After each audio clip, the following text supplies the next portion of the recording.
Hello guys, இன்னைக்கு நம்ம ஜங்கு கூட மினி சீரிஸாக பார்க்க போகிறோம். பார்ட் 6. அதுக்கு முன்னாடி நம்ம ஃபேண்டசி வாய்ஸ் தமிழ் இன்னொரு சேனல் இருக்கு, ட்ராமா சேனல்.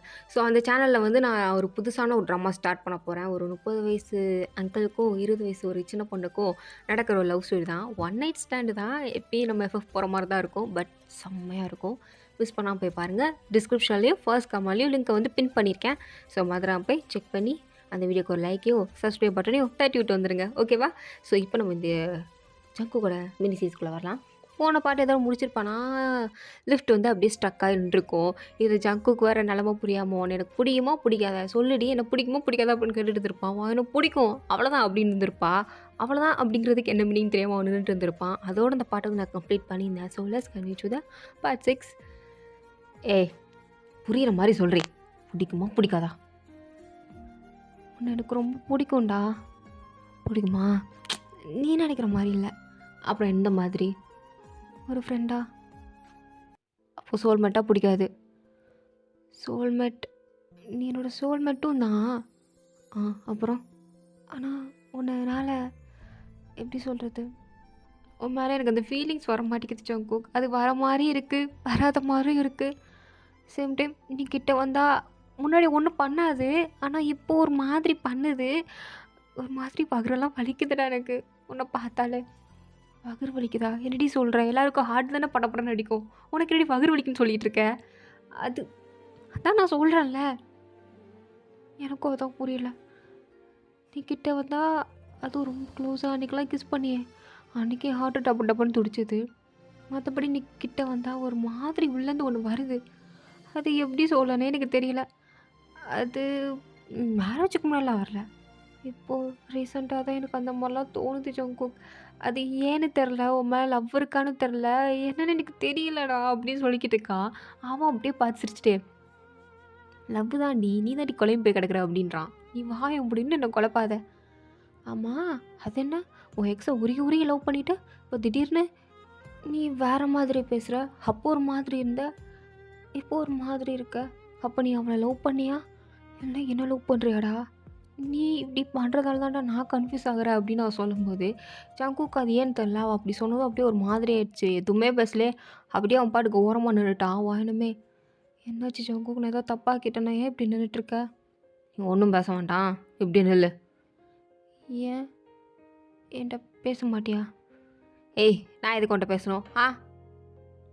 இல்லை, எத்தனை வருஷமா முன்னாடி ஒன்றா இருக்கோம் சொல்லு. எத்தனை வருஷமா? உனக்கு என்ன தெரியும், எனக்கு ஒன்று தெரியும், சொல்லுடி. இது என்ன கேள்வி? நம்மளுக்கு நினைவு தெரிஞ்ச நாள் நம்ம ஒன்றா தான் இருக்கோம். ஒன்றா தான் இருக்கோம். இன்னும் என்னோடய பிஹேவியர் எப்படி? நான் இந்த மாதிரி உங்ககிட்ட ஒரு ஸ்டேஜுக்கு மேலே நடந்துக்கிட்டேன். இப்போ நான் இந்த மாதிரி நடந்துக்கிறேன். என்னை பற்றி ஒன்றும் புரியல உனக்கு, ஒரு தெரியல உனக்கு. அப்போ அந்தளவுக்கு தான் இருந்திருக்கோம். இல்லை, நான் நான் அதை மீன் பண்ணல ஜக்கு. நான் உன்னை தப்பால எதுவும் சொல்லலை. எனக்கு இருக்கிற டவுட். மூடுவாய, மூடிரு, திறந்துடாத. செம்ம இருக்கேன், முட்டு போயிரு பேசாமல். உன்கிட்ட போய் இதெல்லாம் பண்ண பார்த்தியா, நீ தான் செருப்பு கொண்டு அடிக்கணும். நான் கூட தனுஷுமா என் கூட இருக்காளே, என்னை புரிஞ்சுப்பாளே. இவ ஏதோ கடவுள் ஏதோ முடிவு பண்ணிட்டான், வாயின் தான் நம்மளுக்கு அப்படின்னு நானும் அக்செப்ட் பண்ணிவிட்டு லவ் பண்ணலாம் அப்படின்னு பார்த்தா வந்திருக்கா பாரு. முன்னாடியே இவ்வளோ பிடிக்கும், இப்போயும் பிடிக்கும். அப்போ இவ தான் நம்மளோட டெஸ்டினி அப்படின்ட்டு நானும் நினச்சா, அது கேட்குறா பாரு கேள்வி மயிறு மாதிரி. படி. இல்லை சாரி ஜோக்கு, நான் அப்படி எதுவும் மீன் பண்ணல. பேசாத, தடிப்ப. செம்ம காண்டே ததுவாயின் சப்புன்னு அரைஞ்சிருப்பான். அடிப்பியா? வேறு ஒன்று தூக்கி வச்சு கொஞ்சுவாங்களா அந்த மாதிரிலாம் கேள்வி கேட்டா? அடிக்க தான் செய்வேன். ஏன் நீ யாரன்னு அடிக்கிறதுக்கு? அடிச்சுன்னா கையை உடச்சிடும் பார்த்துக்கோ. நான் புருஷன்டி, ஒட்டப்பே அப்படி நான் அடிக்கிறதுக்கான உரிமை இருக்குது. புருஷனை அடிப்பாங்களா? நான் அடிப்பேன் அப்படின்னுட்டு இருக்கான். அதுக்குள்ளே லிஃப்ட்டு ஒரு ஆட்டு ஆடுது. அவ்வளோதான், வாயின் போய் ஜங்குக் மேலே தொபக்கடின்னு விழுக்கிறா. ஜங்குக் பிடிக்கலாம், அவன் பாட்டுக்கு வரப்பா நின்றுட்டுருக்கான். வாயின் தான் அவனோட சட்டையை பயமாக இருக்குன்னு சொல்லிட்டு சட்டையை மட்டும் லைட்டாக பிடிச்சி நின்றுட்டுருக்கா. ஜங்குக் அப்படி கீழே பார்க்குறான். இவன் சட்டையை லைட்டாக இறுக்கமாக பிடிச்சிட்டு இருக்கதை பார்த்ததும், என்ன பயமாக இருக்கா? நான் ஏன் உங்ககிட்ட சொல்லணும்? ஓ, கோவமாக இருக்கியோ? நான் தான் நீங்கள் கோவமாக இருக்கணும். ஏன் எனக்குலாம் கோவம் வராதா? அப்படியா? சரி, கோவமாகவே இரு. நானும் உன்கிட்ட பேச மாட்டேன், நீ என்கிட்ட வந்து பேசாத அப்படின்ட்டு 2 பேரும் அப்படியே ஸ்டப்பனா நின்னுட்டுருக்காங்க. வாயினமே நான் பேச மாட்டேனே அப்படியே மூஞ்சி திருப்பிட்டு இருக்க ஜங்குக்கோ நான் பேச மாட்டேன் அப்படின்ட்டு அவனும் திருப்பிட்டு இருக்கான். கடைசியில பார்த்தா லிஃப்ட் ஓப்பன் ஆயிடுச்சு. ஜிம்முனும் வீயும் தான் சேர்ந்து எப்படியோ ஓப்பன் பண்ணி வச்சிருக்கானுங்க போல. 2 பேரும் பார்க்குறானுங்க. என்னது இது? லிஃப்ட்டு கிட்டத்தட்ட 1/2 மணி நேரமா ஸ்டக் ஆகியிருந்தது. 2 பேரும் ஜோடியா ரொமான்டிக்கா தான் நடந்திருக்குன்னு பார்த்தா 2 மூஞ்ச திருப்பி நின்னுட்டு இருக்குதே! சரியில்லையே! தேங்கு நான் நோட் பண்ணிட்டேன். சரியில்ல அப்படின்ட்டு அவனும் பார்த்துட்டு இருக்கும்போது, கரெக்ட்டா இது இதனால நடந்தது. இந்த லிஃப்ட் ஸ்டக் ஆனது எதுவுமே தெரியாது. ஜங்குக்கோட அம்மாவுக்கு அவங்க பாட்டுக்கு வந்து, "டேய் ரிசப்ஷனுக்கு டைம் ஆச்சு. சொந்தக்காரங்கலாம் வந்துட்டாங்க வா" அப்படின்ட்டு அவங்க பாட்டுக்கு ஜங்குக்கு இழுத்துட்டு போக, ஜங்குக்கு அப்படியே திரும்பி வானம் பார்க்குறான். அவன் அப்படின்னு மூஞ்சி திருப்பிக்கிட்டா. "வாடி" அப்படின்ட்டு அவனும் போயிட்டான். இனிமே நானும் வீட்டுக்கு போறேன் அப்படின்ட்டு அவளும் பத்தாத குறைக்கு முடிய தூக்கி ஜிவன் மேல போட்டு, "தள்ளுடா" அப்படின்னு திரும்பிட்டு போறான். அவன் பார்க்குறான். ஐய்யய்யய்யய்ய! ச்சை! சரியான பைத்தியக்கார கும்பல்கிட்ட இருந்து மாட்டிக்கிட்டோம் போலயே! அந்த வாச்சிருக்காளுக பாரு. "டேய் தள்ளுடா" அப்படின்ட்டு அவன் வேற தேங்க தள்ளி விட்டு போறான். தேங்க பார்க்குறான். நான் தான் பைத்தியம் அப்படின்னு பார்த்துட்டு இருக்கும்போது தான் ஜங்கு கூட தங்கச்சி இல்லையா? அப்படியே நடந்து வந்து, "ஆ கொஞ்சம் தள்ளுறீங்களா? நான் லிஃப்ட்ல போகணும்." "ஆ இரும்மா, இங்கே போ முடியாது." "ஏன் போ முடியாது?" "இது இப்போ தான் ஸ்டக் ஆச்சு. இப்போ தான் சரி பண்ணோம்." "அதான் சரி பண்ணிட்டீங்கல்ல. இருந்தாலும் வேண்டாம். எதுக்கு ரிஸ்க்கு? வா நம்ம ஸ்டெப்ஸ்லேயே போகலாம்." அப்படின்ட்டு அந்த பிள்ளையும் ஒரு பக்கம் கூட்டு போயிட்டுருக்க. போன ஜிம்முன்னு திரும்பி வந்திருப்பான். இந்த 2 ஒன்றா போகிறத பார்த்ததும், இவனும் ஆரம்பிச்சிட்டானா அப்படின்ட்டு அவனும் போயிட்டான். எங்கே வாயனையா அப்படியே செம்மையாக ப்ரிப்பேர் பண்ணிகிட்ருக்காங்க. வாயனுக்கு மேக்கப் போடுறதுக்கு மட்டும் கிட்டத்தட்ட 10 பேர், ட்ரெஸ்ஸிங்கை ஃபிட் பண்ணுறதுக்கு மட்டும் 5 பேருன்னு சொல்லிட்டு பார்த்தா 15 பேர் ஒரு ரூமில், வாயனை சேர்த்து 16 பேர். எல்லாரும் சேர்ந்து வாயனை ரெடி பண்ணிகிட்ருக்க. வாயன் பார்க்குற அவங்க அம்மா பார்த்து, "மா என்னம்மா இது? எதுக்கும்மா இத்தனை பேர்? ஒருத்தர் போதாதா? இல்லை நீ மட்டுமே பண்ணி விட்ற மாட்டியா? எதுக்கும்மா இத்தனை பேர்?" மேரேஜில் தான் உனக்கு அழகாக மேக்கப் போட்டு உனக்கு அழகாக ட்ரெஸ் பண்ணி பார்க்க முடியலடி. இந்த ரிசப்ஷனில் பார்த்து தொலைஞ்சிருவோங்கிறதுக்காண்டி தான் இவ்வளோத்தையும் பண்ணேன். கிழிச்சேன். அதுக்கு இவ்வளோ பேரா? எவ்வளோ காசு ஆயிருக்கும் தெரியுமா? அதை பற்றிலாம் நீ ஏன் கவலைப்படுற? அம்மா நான் இருக்கும்போது எதுக்கு நீ அதை பற்றி கவலைப்பட்டுக்கிட்டே? பேசாம இரு. ஏம்மா நல்லா போடுங்க மேக்கப் என் பிள்ளைக்கு. அப்படியே மாப்பிள்ளை என் பொண்ணை பார்த்ததும் அப்படியே மயங்கி கீழே விழுந்துடணும். அப்படியே வா அப்படின்ற அளவுக்கு ஒரு ரியாக்ஷன் கண்டிப்பாக என் மாப்பிள்ளைக்கிட்டேருந்து வரணும். ஐயோ! மேடம் நீங்கள் கவலையேப்படாதீங்க. உங்கள் மாப்பிள்ளை உங்கள் பொண்ணை பார்த்ததும் ஹார்ட் அட்டாக்கே வந்துடும். அந்தளவுக்கு செம்மையா மேக்கப் போடுறேன் பாருங்க. என்னது ஹார்ட் அட்டாக் வந்துருமா? ஹார்ட் அட்டாக் வந்து செத்துட்டு போயிட்டா பொண்ணு வாழ்க்கை என்ன ஆகுறது? தொலைச்சி பொண்ணு தொலைச்சி ஒழுங்கா மேக்கப் போடுறாள் எப்போ அப்படின்ட்டு அவங்க திட்டிட்டு வர போகிறாங்க. வா இவங்க பண்ணுற காமெடிக்கு சிரிக்கவா இல்லை உட்காந்து அழுகவா தெரிலையே அப்படின்னு உட்காந்துருக்கா. ஒரு வழியாக வானுக்கு நல்லா மேக்கப்லாம் போட்டு முடிச்சிட்டாங்க. ஸோ இங்கே ரிசப்ஷனுக்கு ஜங்குக்கு முன்னாடியே வந்து நின்றுட்டான். அவன் நல்லா கோட் சூட் போட்டு பையன் ரொம்ப ஹேண்ட்ஸமாக தான் வந்து நின்றுட்டுருக்கான். தேங்க் பார்த்துட்டு, டே நாங்கள் தான் தனமாப்பில் நானும் ஜிம்முன்னு தான். நீங்கள் 2 பேர் தானா? சரி சரி. எங்கே காணோம்? யாரை மச்சான் தேடுற? இல்லை அவ காணோம். அவ காணோம்மா? யாரா கேட்குறான்? ஆமாம் யாரடா கேட்குற? டேய் தெரியாத மாதிரியே நடிக்காதீங்க. அவ எங்க? எவன் மச்சான்? ஓ தங்கச்சி கேட்குறியா? அந்த இருக்கா? டேய் நான் ஏன்டா தங்கச்சி கேட்க போகிறேன்? அது ஒயன்னு வாயில் வருதா பாரேன். வரவே வராதுல்ல உனக்கு தெரியுதுல்ல. அவளை தான் கேட்குறேன். எங்க? என்னம்மாம்மா அவங்க அம்மா 15 பேரை கூப்பிட்டு வந்திருக்காங்க. 15 பேரா? எதுக்குடா? அவன் பொண்டாட்டி நல்லா அழகாக ரெடி பண்ணுறதுக்கு தான். மேக்கப் போடுறதுக்கு அத்தனை பேரா? அவங்க அம்மா ரெடி பண்ணியிருக்காங்க. வாயின் இப்போ வர்றதை பாரு. நான் சைடு போஸ்ட்லாம் பார்த்தேன். இருந்தாலும் ஒயின் செம்மையாக இருந்தா நீ பார்த்துட்டு சதற போகிறா பாரு அப்படின்னு சொல்லும்போது ஜங்குக்கு அப்படியே பார்க்குறான். இது நான் சதற போகிறேன் போங்கடா அப்படின்ட்டு அவன் பாட்டுக்கு நின்றுட்டுருக்க. வாயன் அப்படியே அந்த கதவை திறந்துட்டு தான், ஏன்னா 4-5 பேர் நிற்கிறாங்க கதவை திறக்கிறதுக்கு. ஸோ அப்படியே அந்த கதவை திறக்குது ஜங்கு. அவன் என்ன திறக்க போகிறா அப்படின்ட்டு தான் நின்றுட்டுருக்கான். பார்த்தா வாயன் அப்படியே அந்த ஒயிட் க்ளவுனில் ரொம்ப சூப்பராக இருக்கும். அந்த கெவுனே கிட்டத்தட்ட ரொம்ப பெருசாக இருக்குது. அதை வேற பின்னாடி 4-5 பேர் இழுத்துட்ருக்க. வாயன் அப்படியே அந்த ஸ்டேஜுக்குள்ளே என்ட்ராகி நடந்து வரா. ஜங்குக்கு மட்டுமே இல்லை, அந்த ஸ்டேஜில் இருக்க ஒட்டுமொத்த பேருமே வாயனை பார்த்து அப்படியே ஸ்டன் ஆகி நிற்கிறாங்க. ஜங்குக்குலாம் லிட்டரலி செத்துட்டான். அந்த மாதிரி தான் நின்றுட்டுருக்கான்.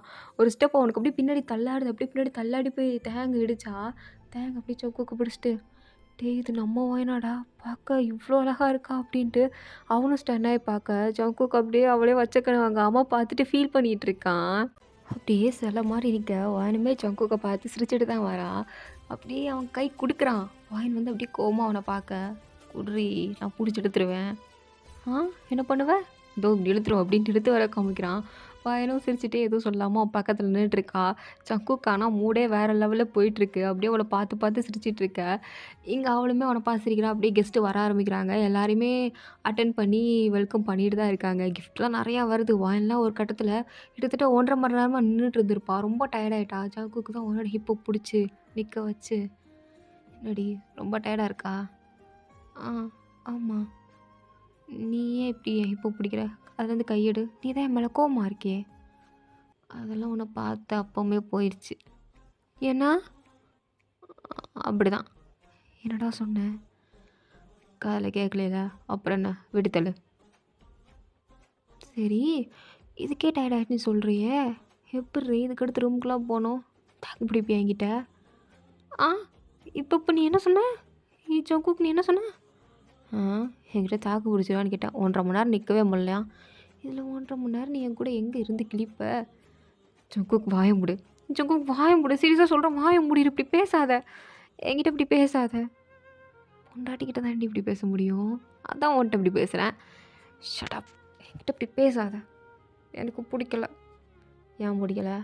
புடிக்கல இல்ல வெக்கமா இருக்கா?" "அது 2ம் தான் இருக்கு. வாய மூடு" அப்படின்ட்டு ஜங்குக்கோட வாய பொத்திட்டு இருக்கா. எல்லாரும் இவங்க 2 பேரும் பண்ற காமெடிய பார்த்தா சிரிச்சுட்டு இருக்காங்க. சரியான டாம் அண்ட் ஜெர்ரி தான் அப்படின்ட்டு எல்லாரும் பார்த்துட்டு இருக்கும்போது தான் கரெக்ட்டா ஒரு என்ட்ரி. யாருன்னா நம்ம ஜங்குக்கோட எக்ஸ் கேர்ள் ஃப்ரெண்ட் லின்னு தான் வந்திருக்கா. ஸோ லின்ன பார்த்ததும் அங்க இருக்கிற எல்லாருமே ஒரு மாரி ஷாக் ஆகுறாங்கன்னு எல்லாருக்கும் தெரியும். இவ தான் எக்ஸ் கேர்ள் ஃப்ரெண்ட் அப்படின்ட்டு. சில பேருக்கு தெரியாது, சில பேருக்கு தெரியும். ஸோ தெரிஞ்சவங்க மட்டும் ரொம்ப ஷாக் ஆகி பார்த்துட்டு இருக்க. ஜிம்முல்லாம் அப்படி நேரா ஓடி போய், "ஏய் நீ எதுக்கு இங்க வந்த? வெளில போ." "அத சொல்றதுக்கு நீ யாரு? நீ ஃபர்ஸ்ட்டு வாய மூடிட்டு நில்லு. தள்ளு" அப்படின்ட்டு அவன தள்ளி விட்டுட்டு, அவ பாட்டுக்கு மேல ஸ்டேஜ் ஏறி வந்துட்டுருக்கா. எனக்கு ஒண்ணும் புரியல. இப்ப எதுக்கு இவ வந்தா? அப்படின்னு தோணுது. சில சமயம் நம்மகிட்டருந்து ஜங்குக்க எடுத்துருவாளோ அப்படின்ற ஒரு பயமும் இருக்கு. கண்ணெல்லாம் அப்படியே கலங்குது. அப்படியே அவளே பார்த்துட்ருக்க. அவ நேரா வந்து ஸ்டேஜ்ல ஏறி நின்னு மைக் வேற வாங்கி, "இங்க பாருங்க, இங்க இருக்கிற எல்லாருக்கும் என்ன தெரியும் அப்படிங்கிறது எனக்கு நல்லாவே தெரியும். சில பேருக்கு வேணா தெரியாம இருக்கலாம்.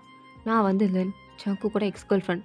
ஆக்சுவலா அதோ அந்த நின்னுட்ருக்காளே, அந்த ஒயன், அவளுக்கும் ஜங்குக்கும் மேரேஜ் ஃபிக்ஸே ஆகல. நான் ஜங்குக்க விட்டு போணும்னு நெனச்சேன். அதாவது எனக்கும் அவனுக்கும் தான் மேரேஜ் ஆச்சு. ஆகலான்ற அளவுக்கு போச்சு.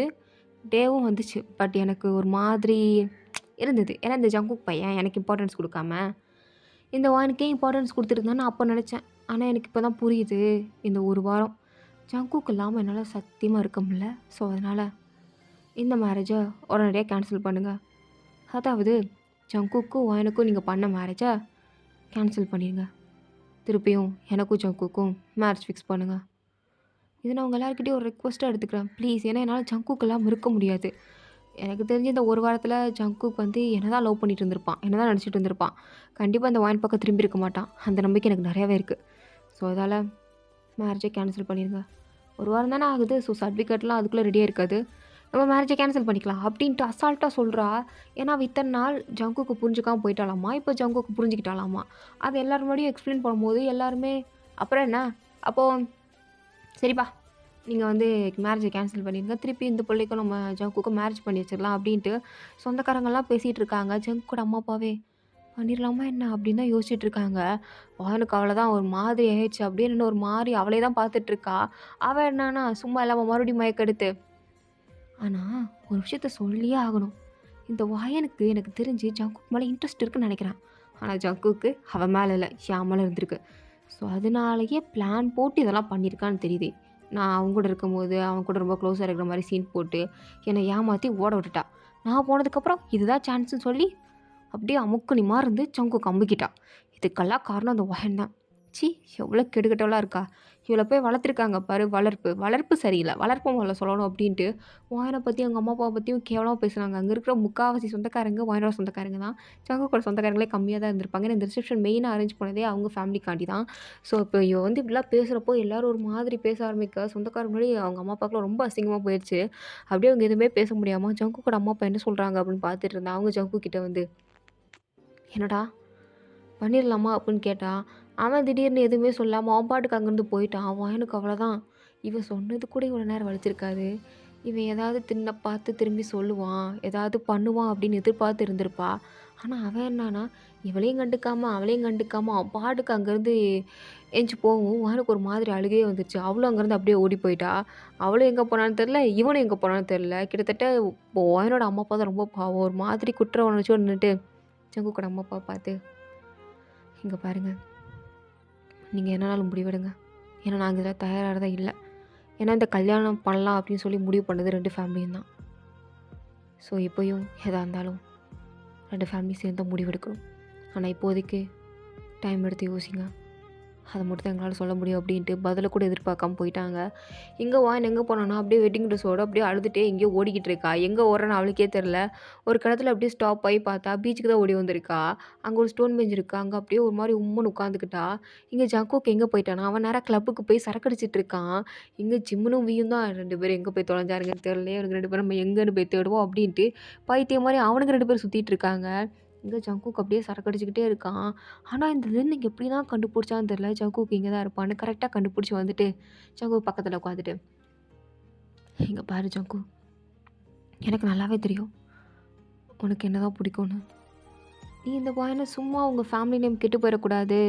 அப்பா, அம்மா கஷ்டப்பட்டுறக்கூடாதுன்னு சொல்லிட்டு நீ கல்யாணம் பண்ணியிருந்திருப்ப. I know everything. இப்போ கூட நான் உன்ன புரிஞ்சுக்கிறேன். என்ன கல்யாணம் பண்ணிக்கோ. எல்லா ப்ராப்ளமும் சரியா போயிரும். Everything is all. நான் எல்லாத்தையும் சால்வ் பண்றேன். வார நினைச்சு கவலைப்படாத. அவ ஒரு வேஸ்ட். நீ போன்னு சொன்னா போயிருவா. வான்னு சொன்னா வருவா. அவ ஒரு தண்டம். அவள பத்தியெல்லாம் பேசுறதுக்கு ஒண்ணும் இல்ல. நீ விட்டுரு. வாயின விட்டுரு." "ஓ! அப்படி? ம், ம். அப்படிதான். சரி. நான் அவள விட்டுர்றேன். உன்னையே கல்யாணம் பண்ணிக்கிறேன்." இதத்தான் நான் உன்கிட்ட இருந்து எதிர்பார்த்தேன். இத நீ சொல்லுவேன்னு எனக்கு ரொம்ப நல்லாவே தெரியும் ஜங்குக். பிகாஸ் நீ என்னதான் லவ் பண்றன்னு எனக்கு தெரியும். எனக்கும் தெரியும். நீ இப்படி வருவேன்னு. என்ன? தெரியும்டி. தெரியும். Okay Jungkook. அப்போ நான் போய் எல்லார்ட்டயும் சொல்லிடவா? மேரேஜ் கன்ஃபார்ம் ஆயிடுச்சுன்னு. "ஆ சொல்லு" அப்படின்ட்டான். அவளுமே அப்படியே நேரா ஃபோன் எடுத்து ஜிம்முலேருந்து வரைக்கும் எல்லார்கிட்டயும் கால் பண்ணி, இந்த மாரி ஜங்குக் ஓகே சொல்ட்டான். எனக்கும் அவனுக்கும் நடந்த சர்டிஃபிகேட்ட கேன்சல் பண்ணிருங்க. இதுக்கடுத்து அது அப்ரூவல் ஆக தேவையே இல்ல. ஏன்னா எனக்கும் ஜங்குக்கு தானே மேரேஜ் ஆக போகுது. ஆக்சுவலா ஜங்குக்கும் எனக்கும் நடந்தது ஒரு பொம்மை கல்யாணம். அவ்வளோதான். இப்போ அது முடிஞ்சு போச்சு. That's all. Everything it's all அப்படின்னுட்டு இருக்கா. இதெல்லாம் கேட்டா ஜிம்முனுக்கு ஒன்றும் புரியல. ஐயோ பாவம் அந்த பிள்ளை எவ்வளோ கஷ்டத்தில் இருக்கா அப்படின்ட்டு கரெக்டாக பீச்சை கண்டுபிடிச்சி ஜிம்முன்னு வந்துட்டான். பார்த்தா அங்கே வான் பாட்டுக்கு ஒரு மாதிரி சோகமாக உட்காந்துருக்கத பார்த்து அவன் எதுவுமே பேசாமல் பக்கத்தில் போய் சும்மா உட்கார்றான். ஸோ இதோட இந்த பார்ட் வந்து கம்ப்ளீட் ஆகுது. தேங்க்ஸ் ஃபார் வாட்சிங் மை வீடியோ. ஸோ பிடிச்சிருந்தா லைக் பண்ணுங்கள். ப்ளீஸ் மறந்துடாமல் எல்லோரும் சப்ஸ்கிரைப் பண்ணுங்கள். ஓகேவா? டாட்டா bye. See you later. Bye.